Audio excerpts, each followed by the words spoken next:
kalau saya pernah minta dan dikabulkan secara teknologi ikhlas yang saya pelajari, bisakah saya koreksi ya Allah?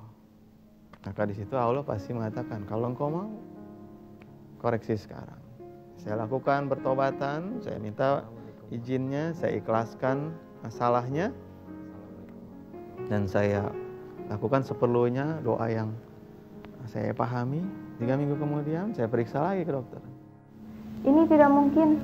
Dari 0% menjadi 30% hanya dalam waktu 3 minggu. Subhanallah Pak, ini benar-benar mukjizat dari Allah. Benar dok? Iya Pak.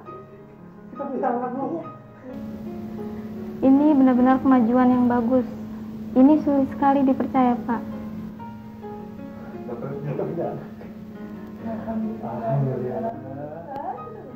Selamat ya Pak, Bu. Sekali lagi selamat Pak. Terima kasih dok ya. Iya. Kalau udah ada 30%, kita bisa bilang, kita bisa buat 40, 50 dan seterusnya. Oke. Jadi sekali lagi teknologi ikhlas bahwa manusia itu menciptakan dirinya sendiri, keadaan dirinya sendiri, paling tidak buat saya terbukti.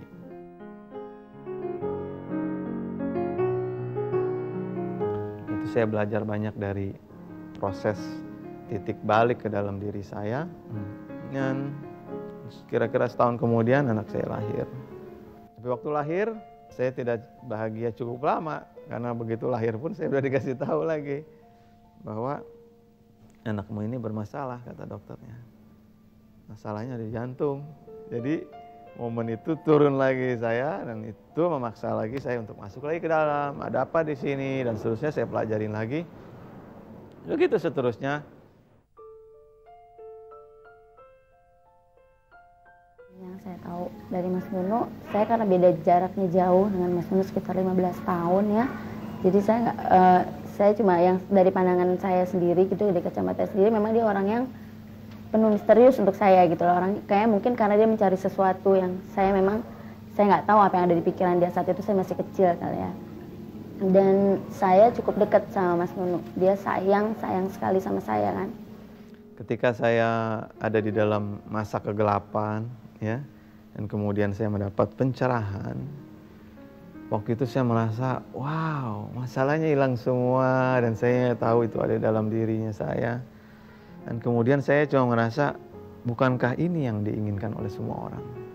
Kemudian saya lakukan dulu laboratoriumnya dirinya saya, karena saya adalah contoh yang paling sempurna, contoh orang yang paling gagal menurut dalam hati saya. Jadi itulah yang sekarang saya buat institut yang namanya Kata Hati Institute, ya, yang menyelenggarakan pelatihan-pelatihan untuk mengenali diri kita secara praktis dan secara aplikatif.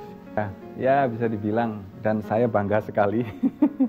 Saya adalah korban dari ilmunya Mas Nunu, istilahnya ilmu ikhlasnya Mas Nunu ya.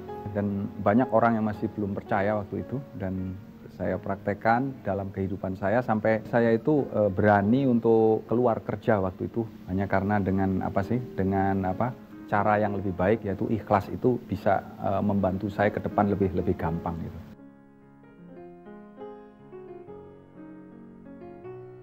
Dan harapan saya untuk Mas Nunu, semoga dari apa yang sudah Mas Nunu capai sampai hari ini bermanfaat untuk orang banyak dan berguna untuk sesamanya, untuk mencapai ikhlas dan selalu berpikir positif.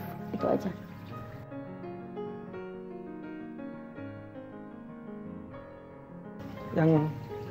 Yang harus dipertahankan ya nggak ada lagi ya keikhlasannya itu. Keikhlasan untuk tetap berbagi dengan semua orang atau sesuai dengan apa yang disampaikan di Quantum Ikhlas.